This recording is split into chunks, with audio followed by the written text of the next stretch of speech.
一個做實事嘅人，永遠都比唔上一個識得講説話嘅人。只要你講説話能夠圓滑，俗啲講句叫嘴甜舌滑，你將會得到好多人嘅歡心。因為每一個人都鍾意聽好嘅説話，鍾意聽好聽嘅説話。縱使你平時做嘢做得幾好都好，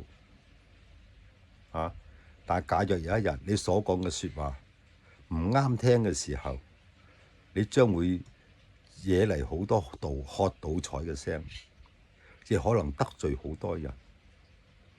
所以你講説話必須要喺出口之前，講出聲之前，喺腦中停留3秒，執一執佢，應唔應該講出口？因為講出嚟嘅説話，即係等於潑出去嘅水，係收唔返嘅。一言可以興邦，一言亦可以喪邦。所以希望大家謹記你哋嘅言行，唔好因為一句説話而令到對方有所誤會或者誤解。